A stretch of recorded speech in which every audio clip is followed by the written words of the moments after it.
नमस्कार साथियों, स्वागत है आप सभी का आपके अपने ऑनलाइन इंस्टीट्यूट निशांत ज्ञान के यूट्यूब प्लेटफॉर्म पर। मैं नितिन उपाध्याय आप सभी का स्वागत करता हूं, अभिनंदन करता हूं आज के अपने इस वीडियो में।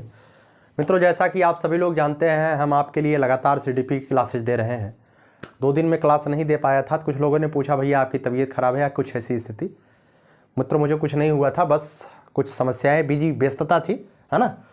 और मैंने जो है आपको कम्युनिटी पर क्लासेस दे दी थी। जो पुरानी क्लासेस सिद्धांत वाली है मैंने उसे दे दिया था, जिससे बार बार मुझे पढ़ाना ना पड़े, है ना। आप उन क्लासेस को देख सकते हैं, उसे मैं प्लेलिस्ट में ऐड भी करवा दूंगा, जो नया वाला प्लेलिस्ट चल रहा है। ठीक, आइए चलिए आज हम बात करते हैं मित्रों बुद्धि के बारे में।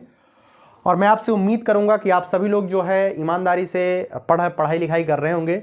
और जिनको जो है नोट्स वगैरह के हमारे नोट्स चाहिए, वो जो है डिस्क्रिप्शन बॉक्स में लिंक दिया गया है, आप वहाँ से उस टेलीग्राम चैनल को ज्वाइन कर सकते हैं, है ना। चलिए बात करते हैं मित्रों बुद्धि के बारे में।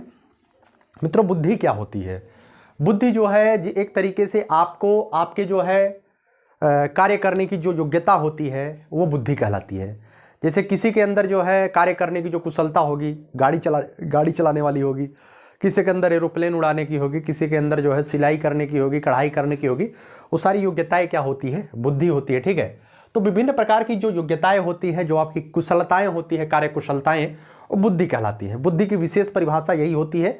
अगर आपसे डायरेक्टली कोई पूछ ले बुद्धि क्या होती है, तो बुद्धि जो है विभिन्न प्रकार की कार्य करने की योग्यताएं होती हैं, विभिन्न प्रकार की कार्य करने की कुशलताएं होती हैं, जिसके माध्यम से हम कार्य को संपादित कर पाते हैं।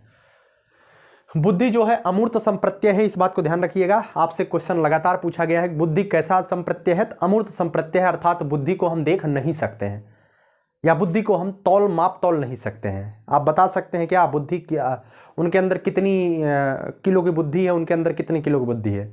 बुद्धि मापन जो है आईक्यू, वो अलग तरीके से नापा गया है, लेकिन इस तरीके का मापतौल हम नहीं कर पाते हैं।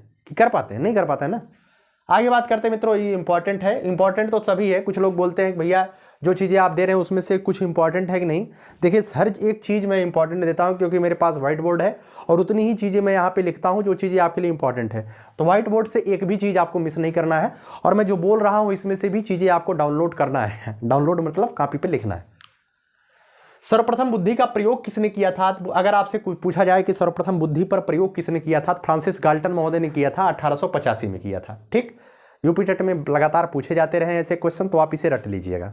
ठीक है, आगे बात करते हैं। किसी समस्या को हल करने की क्षमता व गुण जिसके पास जितना अधिक होगा वह अधिक बुद्धि वाला होगा। जैसे आपके सामने समस्या है यूपी टेट एक समस्या है। समस्या तो मैं वैसे खैर नहीं मान रहा हूं, लेकिन मान लीजिए एक मिनट के लिए समस्या है। तो जो बच्चा जितना बेहतरीन स्कोर करेगा वह अधिक बुद्धि वाला होगा, है ना। तो किसी समस्या को हल करने की क्षमता व गुण जिस व्यक्ति में जितना ज्यादा व अधिक होगा वह उतना ही अधिक बुद्धिशाली होगा। इसे तो आप सभी लोग जानते हैं। तो इसमें कोई समझने वाली जरूरत नहीं है, कि बस वही है कि समझ जाइए एक बार बुद्धि क्या होती है। इसकी विभिन्न परिभाषाएं विभिन्न वैज्ञानिकों के द्वारा दी गई हैं, जो आपकी परीक्षा में आता है। ठीक, सबसे पहली परिभाषा में लिखा हूं टर्मन की। टर्मन साहब ने कहा है कि बुद्धि जो है अमूर्त चिंतन के बारे में विभिन्न योग्यता का नाम है। इन्होंने बताया कि जो बुद्धि होती है वह अमूर्त चिंतन के बारे में अमूर्त चिंतन के बारे में विभिन्न योग्यता का नाम क्या है? टर्मन बुद्धि है। किसने कहा? टर्मन साहब ने कहा। ठीक है, क्या मूर्त चिंतन करना बुद्धि नहीं होता है? भाई होता है, लेकिन टर्मन साहब ने कहा है तो आपको याद करना पड़ेगा। टर्मन साहब ने कहा है कि विभिन्न प्रकार की अमूर्त चिंतन के बारे में विभिन्न योग्यताओं का नाम ही बुद्धि है। फ्रीमैन साहब ने क्या कहा है? फ्रीमैन साहब ने कहा है कि बुद्धि जो है समायोजन, अधिगम व अमूर्त चिंतन की योग्यता है। इन्होंने केवल अमूर्त चिंतन टर्मन साहब ने बताया, और फ्रीमैन साहब ने जो है मतलब कि समायोजन को भी बता दिया, अधिगम को भी बता गया, अमूर्त चिंतन को भी बता दिया। इन्होंने कहा कि जो फ्रीमैन ने कहा कि बुद्धि जो होती है समायोजन, अधिगम व अमूर्त चिंतन की योग्यता होती है। ठीक है, तो उम्मीद करता हूं चीजें आप समझ रहे होंगे। आगे बात करते हैं वुडवर्थ साहब ने कहा है कि बुद्धि में कार्य करने की योग्यता है।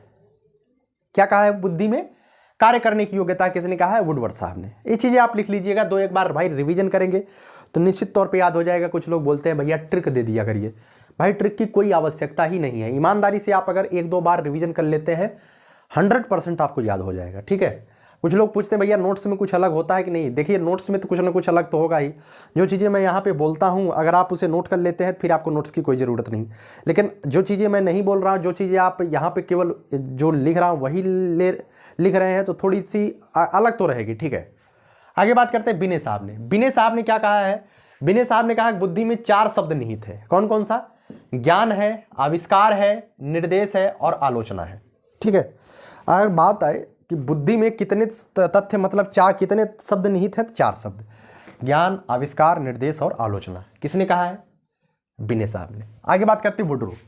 वुडरो साहब ने कहा है कि बुद्धि जो है ज्ञान अर्जन करने की क्षमता है।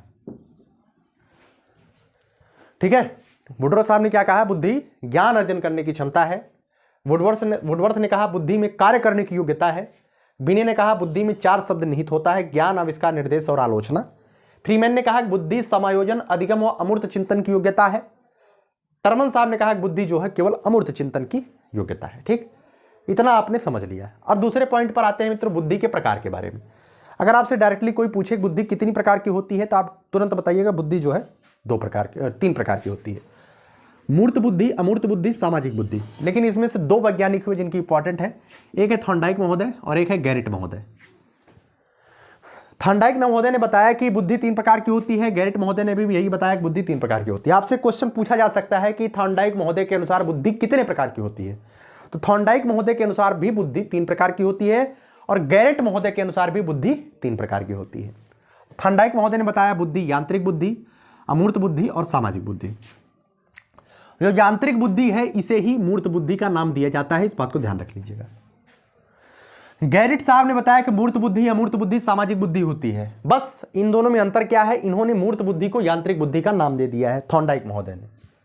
ठीक है, बस ठीक है। आगे बात करते हैं मित्रों मूर्त बुद्धि, अमूर्त बुद्धि और सामाजिक बुद्धि होती क्या है।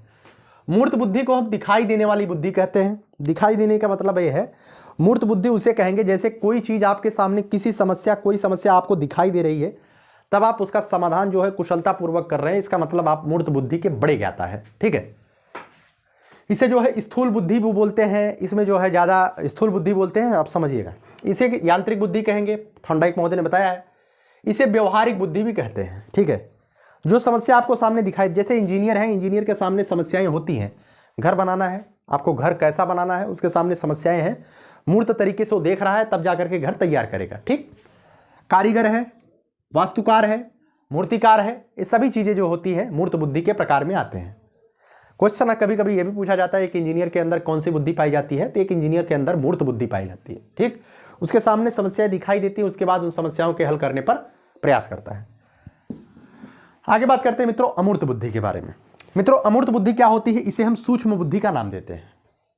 ठीक है, यह जो है स्थूल बुद्धि है। स्थूल का मतलब होता है बड़ा।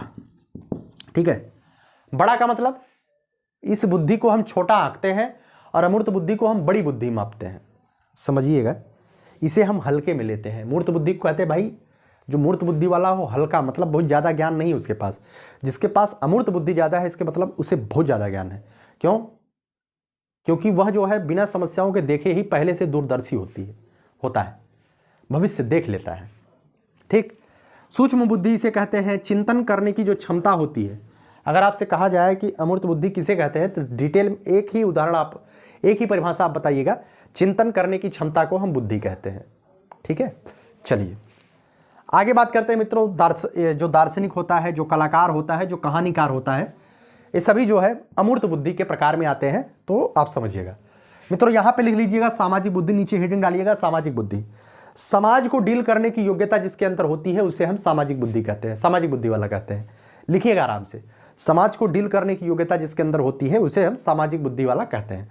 जैसे राजनेता होता है, सामाजिक एक्टिविस्ट होता है, मतलब सामाजिक कार्यकर्ता होता है आदि। आप लिख लीजिएगा। ठीक, मैंने यहाँ पे लिखा नहीं है। आगे बात करते हैं मित्रों बुद्धि की विशेषताओं के बारे में। तो 3-4 विशेषताएं आपको पहले से पता है। सबसे पहली विशेषता तो यही है, बुद्धि अमूर्त है। पहली और सबसे ज्यादा बार पूछा गया यही है, बुद्धि कैसी है, तो बुद्धि मूर्त है या अमूर्त है, तो बुद्धि अमूर्त है। ठीक है, बुद्धि जो है परिवर्तनशील होती है। जो कार्य करने की आपकी योग्यता होती है तो परिवर्तनशील होती है।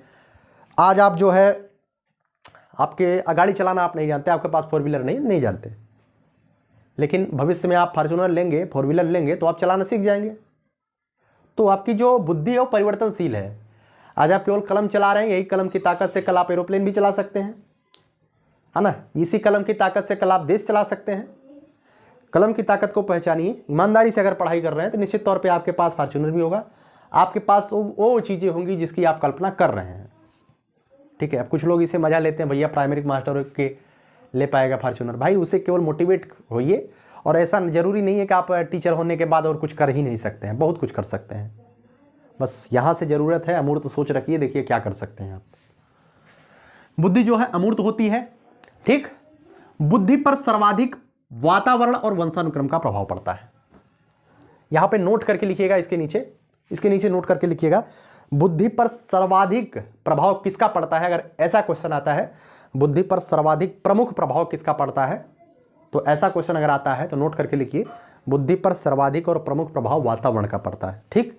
और उसके नीचे लिखिएगा, बुद्धि पर नाम मात्र का प्रभाव किसका पड़ता है, नाम मात्र का प्रभाव वंशानुक्रम का पड़ता है, ठीक है। वातावरण का क्यों ज्यादा प्रभाव पड़ता है, आप सभी लोग जानते हैं भाई, आपके वातावरण जैसा होगा वैसा ही आप सीखेंगे। मार काट, लड़ाई झगड़ा, लुटैती डकैती वाला माहौल होगा तो वैसा बच्चा करेगा, और शैक्षिक माहौल होगा तो निश्चित तौर पे बच्चा आगे जाएगा। बुद्धि जन्मजात योग्यता होती है, इस बात को ध्यान रख लीजिएगा। वंशानुक्रम का प्रभाव नाम मात्र का क्यों होता है, क्योंकि जरूरी नहीं है कि मैं एक टीचर के तौर पे काम कर रहा हूँ, यूट्यूब पर पढ़ा रहा हूँ, लोग हम अच्छा कर रहे हैं तो हमारा लड़का भी ऐसा ही होगा। हो सकता है गोगा गाई बसंता कमाई हो, सॉरी हमारे यहाँ चलता है, ठीक है। तो बुद्धि जो है जन्मजात योग्यता होती है। आगे बात करते हैं, बस इतनी ही चीज़ें मैंने लिखा है, और बुद्धि के बारे में जो चीज़ें होंगी कल वाली वीडियो में जाएगा, है ना। आगे बात करते हैं, एक परिभाषा आप ध्यान रख लीजिएगा, प्रिंटर साहब ने एक परिभाषा दिया है, बुद्धि का विकास जन्म से लेकर के किशोरावस्था के मध्यकाल तक होता है। किसने कहा है, प्रिंटर महोदय ने कहा है। बुद्धि का जो विकास होता है किस जन्म से लेकर के किशोरावस्था के मध्यकाल तक होता है, किसने कहा, प्रिंटर साहब ने कहा, ठीक है। कल जो है बुद्धि के सिद्धांत के बारे में, और उसके बाद बुद्धि के मापन के बारे में पढ़ा दूंगा, दोनों चीजें, है ना। और उसके बाद जो है 3 वीडियो मैं बुद्धि पर दूंगा। आज पहला वीडियो हो गया, उसके बाद दूसरा वीडियो जाएगा, उसके बाद तीसरा वीडियो जाएगा, तीसरा वीडियो बुद्धि के मापन पर दे दूंगा। उसके बाद एक वीडियो जो है हार्वर्ड गार्डनर के बहुबुद्धि का सिद्धांत का जाएगा, मात्र 5-6 मिनट का वीडियो आप हो जाएगा। एक लोग कह रहे थे भैया जल्दी जल्दी पढ़ाइए, भाई कोई जल्दी की ज़रूरत नहीं है, ईमानदारी से धीरे धीरे पढ़ते रहिए। नोट्स के बारे में लोग पूछ रहे हैं, भैया 2 दिन से नोट्स नहीं आ रहा है, क्या कोई कुछ दिक्कत हो गई है। देखिए पार्ट वाइज वहाँ पे नोट्स में अपडेट करता हूँ, अभी कुछ व्यस्तता थी, मैंने बताया आपको, इस वजह से मैं नहीं लिख पाया। धीरे धीरे अकेले ही काम कर रहा हूँ, तो निश्चित तौर पे मैं आपसे पेमेंट लिया हूँ भाई, तो ऐसा तो है नहीं कि करूँगा नहीं, करूँगा, थोड़ा टाइम लग सकता है, वैसे भी आपकी परीक्षा इतनी जल्दी है नहीं, है ना। तो टेंशन मत लीजिए, ईमानदारी से प्रयास करिए, हम आपके लिए लगातार अहरनिश परिश्रम कर ही रहे हैं, आप देख ही रहे हैं, है ना। और जो भी जुड़ना चाहते हैं टेलीग्राम चैनल पे आप जुड़ सकते हैं भाई, डिस्क्रिप्शन बॉक्स में लिंक दिया गया है, और कमेंट बॉक्स में भी लिंक पिन कर देता हूँ, आप दोनों जगह से जुड़ सकते हैं टेलीग्राम चैनल से, जहाँ पे आपको CDP के नोट्स पार्ट वाइज जा रहे हैं, आगे भविष्य में EVS के नोट्स भी जाएंगे, है ना। देखिएगा ये दोनों चीज़ें बड़ी हैं। और मैं आपको बताऊँ, आज पर्सनली एक बच्चे से हमारी बातचीत हो रही थी, वो कह रहा था भैया मैं बहुत बड़े कोचिंग में एडमिशन लिया हूँ, ऑनलाइन एडमिशन, और बहुत ज़्यादा पैसा दे करके लिया हूँ, UP टेट के लिए खास करके।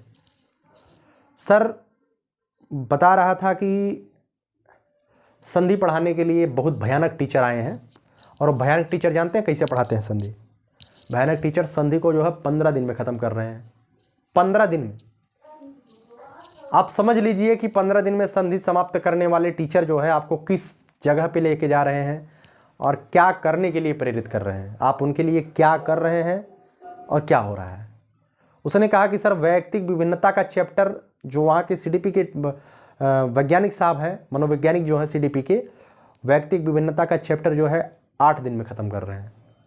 और वैयक्तिक विभिन्नता की जितनी बुकें हैं, जितनी बुकों में कंटेंट दिया गया है, डिजिटल बोर्ड पर एक एक लाइन टाइप करा दी है। वैयक्तिक विभिन्नता की परिभाषा में कम से कम 40-50 वैज्ञानिकों की परिभाषाएं उन्होंने लिखा दिया है। अब उस 40-50 परिभाषाओं में हमको नहीं समझ आ रहा है कौन सा आएगा कौन सा नहीं आएगा। ऐसी चीज़ें मार्केट में चल रही हैं, तो पढ़िए वो जो आपके लिए इम्पॉर्टेंट हो। ऐसा नहीं है कि मैं पूरी बुक को लेकर के यहाँ पर लिख दूँ, छपवा दूँ, कुछ नहीं आएगा भाई। चलिए, जिसका जैसी इच्छा, आप अगर हमसे हमारे ऊपर विश्वास करते हैं तो आप नोट्स वगैरह बना रहे होंगे, पढ़ाई लिखाई कर रहे होंगे, बाकी हर इच्छा। आखिरी लाइन बोल करके वीडियो को समाप्त करूँगा। यही जज्बा रहा तो मुश्किलों का हल भी निकलेगा, जमी बंजर हुई तो क्या वहीं से जल भी निकलेगा। न हो मायूस न घबराई अंधेरे से मेरे साथी, इन्हीं रातों के दामन से सुनहरा कल भी निकलेगा। लगातार दुआएं हमें जो है देते रहिए आप सभी लोग, हम आपसे बहुत कुछ सीखते हैं। वो सिखाते ज़रूर हैं लेकिन आपसे बहुत कुछ सीखते हैं। आपकी दुआएं ही मुझे यहाँ तक पहुँचाई हैं, आपकी दुआएं ही मुझे आगे तक पहुँचाएंगी।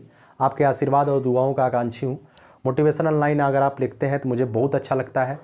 बाकी ईश्वर की सब कृपा रहेगी, जो भी होगा आगे। ठीक है, चलिए बहुत बहुत धन्यवाद। जय हिंद, जय भारत।